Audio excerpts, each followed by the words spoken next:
তো আমাদের ওভারঅল বডির লুকস ডিপেন্ড করে শোল্ডারের ওপর, আর সেখানে সবথেকে ইম্পর্টেন্ট রোল প্লে করে রেয়ার ডেল্টয়েড।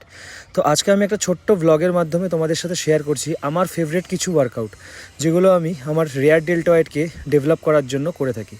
তো আইসোমেট্রিক আর ইসেন্ট্রিক মুভমেন্ট এখানে আমি বেশি ফোকাস করেছি, কারণ আমি এটা নোটিস করেছি যে এই দুটো মুভমেন্ট বেশি ফোকাস করে আমার রেয়ার ডেল্টয়েড বেশি ডেভেলপ হয়েছে। আর এখানে আরেকটা ইম্পর্টেন্ট জিনিস হলো ওয়েট।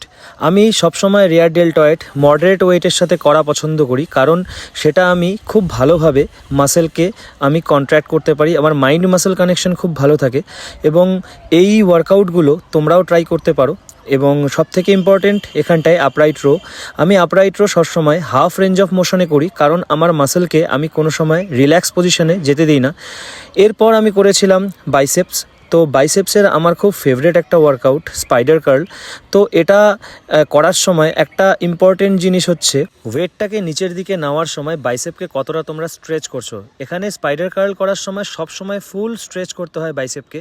তো লাস্ট একটা হেভি সেট বের করে আমি আমার লাস্ট ওয়ার্কআউটের দিকে যাই, যেটা আমার finishing workout cable bicep curl. তো এখানে একটা জিনিস খুব ইম্পর্টেন্ট, সেটা হচ্ছে বাইসেপকে পুরোপুরি স্ট্রেচ করা।